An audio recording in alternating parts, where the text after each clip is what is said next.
Hi, this is Alexia Tsotsis, and I'm here with Mighty Bell and Leanin.org co-founder Gina Bianchini. She is just coming off the launch of Leanin.org, and today, March 11th, when we're releasing this, is the release of Sheryl Sandberg's book, Lean In. So there's been a lot of controversy around the book in the past couple of weeks. And I sort of wanted to jump around that to the actual facts and meat. Gina, what do you think the book offers in terms of practical advice for young women? Well, I think the book is just the beginning of the conversation. And so, when you think about and look at just how thoughtful and specific Sheryl, is in the book, and certainly the way that she shares, I think there's some very practical advice around and practical input around taking a seat at the table, making your partner a partner, don't leave before you leave. Some of the things that she really then goes into in the book, which is pretty special and pretty fantastic. And I think, one of the things that I saw when I was reading it and certainly was moved is that really this should be the beginning of the conversation. And that's why we started Leanin.org as a community of people who are dedicated to women leaning into their ambitions and what that means as well.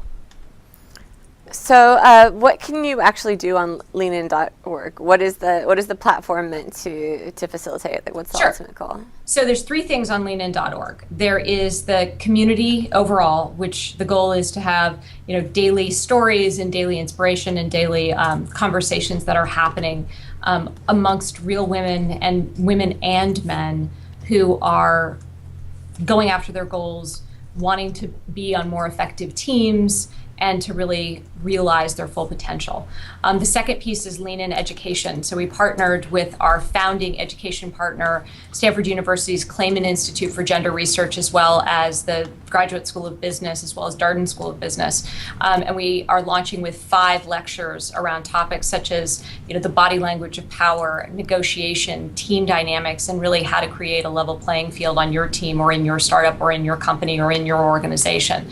And then the third piece is Lean In Circles, which what we're seeking to do is encourage small groups of people to come together in regular meetings to offer support, encouragement, and to go through this education material that is very practical and very specific in terms of something you can take into your life the next day. Can you talk a little bit about your involvement with Lean In? How did you get involved, and what it means for your other startup, Mighty Bell?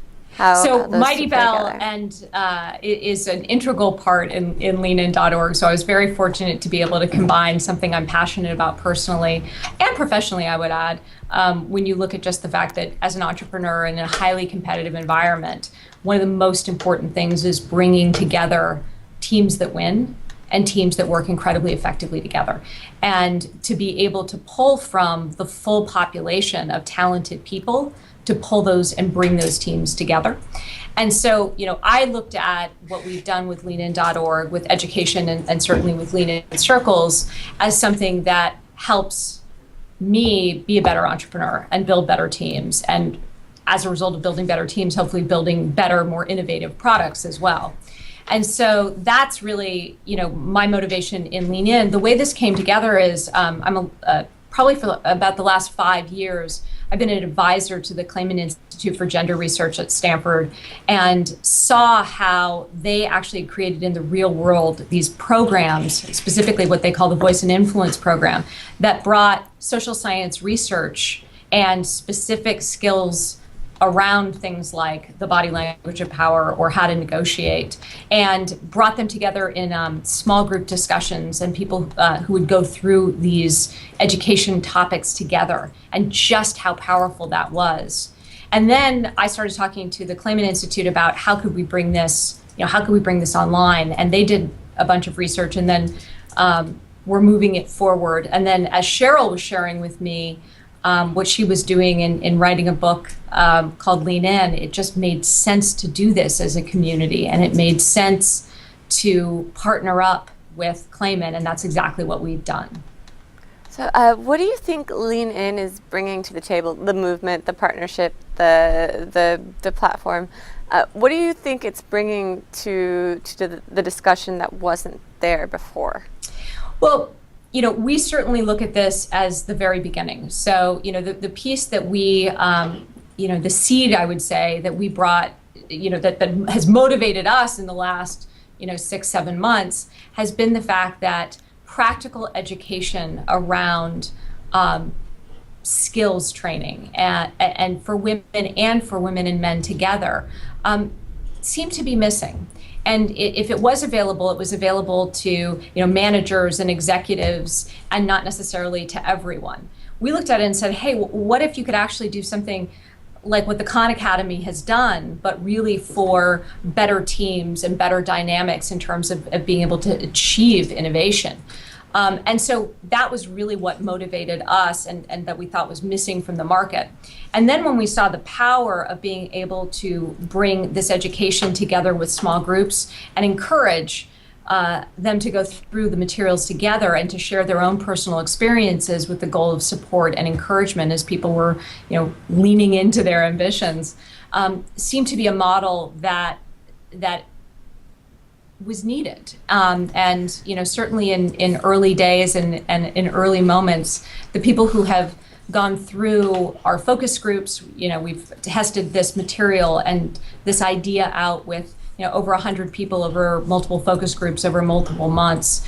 And it's been really powerful. So, we're excited to see where it all goes, and it's certainly early days. But at the same point in time, this intersection of online education and real world small group discussions, we think is actually something really interesting. And then to offer it as a platform where organizations and companies and individuals can take it off into their own lives and take it into whatever ways are the most relevant and the most valuable to them.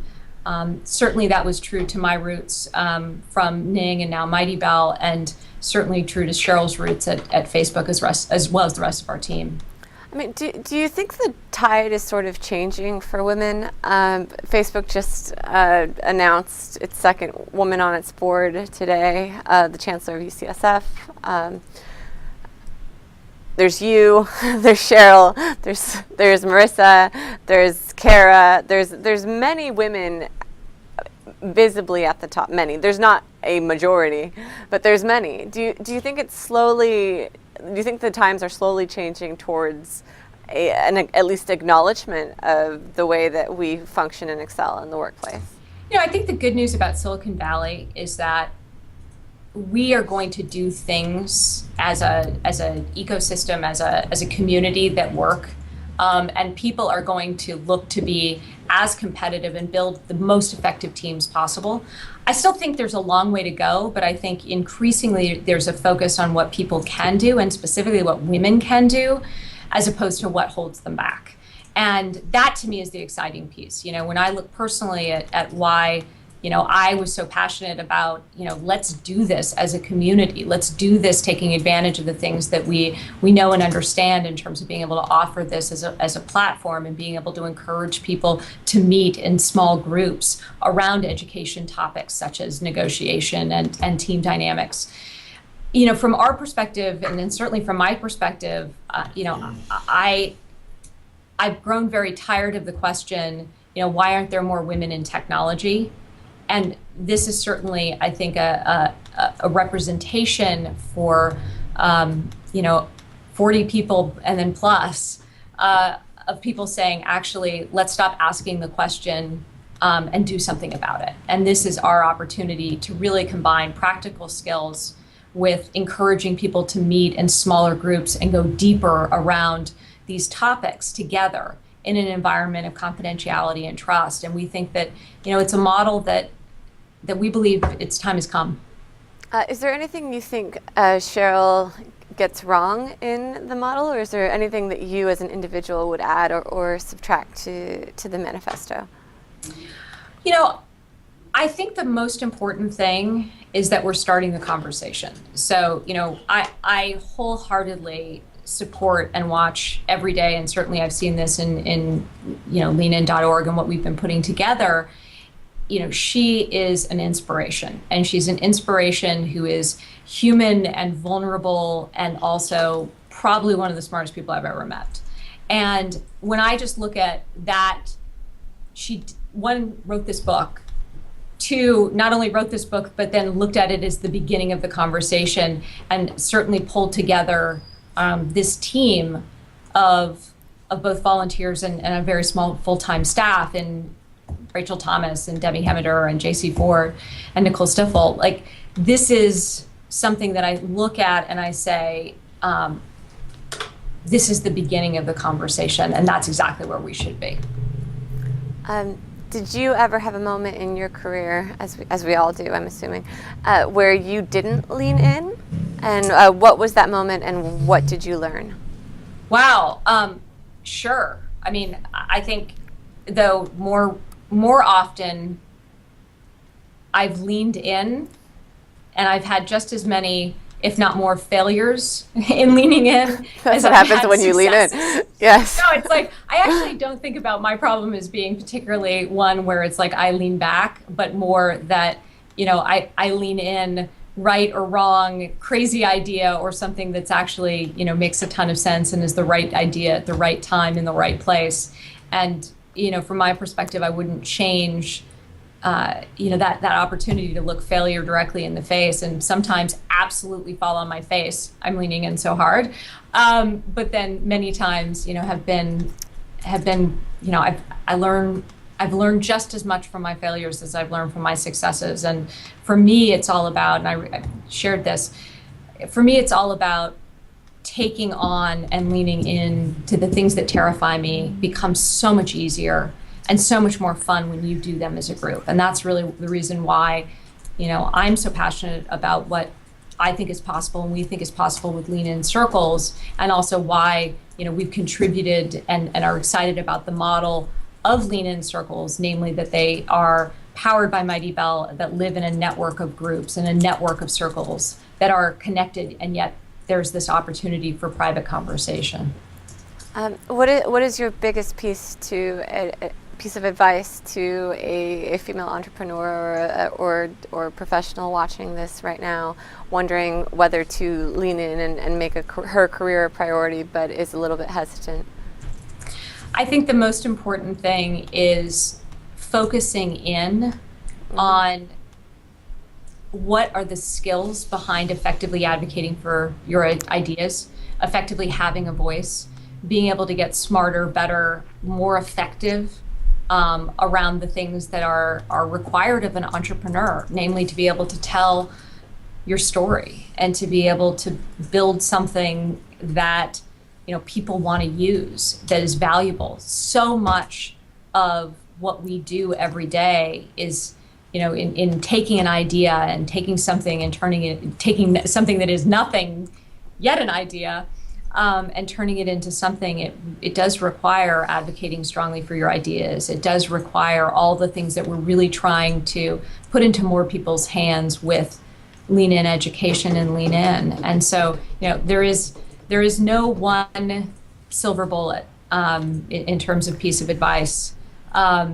But I certainly think focusing in on the things that one can control and the skills that you can develop, and then putting itself in those challenging situations, like asking for money and recruiting great engineers and great talent. Or saying no, which is particularly hard. Yes, exactly. So I think all of those things, it really comes down to starting with yourself and starting with the small group of people that you're pulling together to build your startup or to build your idea into a product. Great, wonderful. Well, thank you. Good luck with the project. I think we're gonna start one here at TechCrunch, so we'll keep you posted on that. I'm excited. Thank you.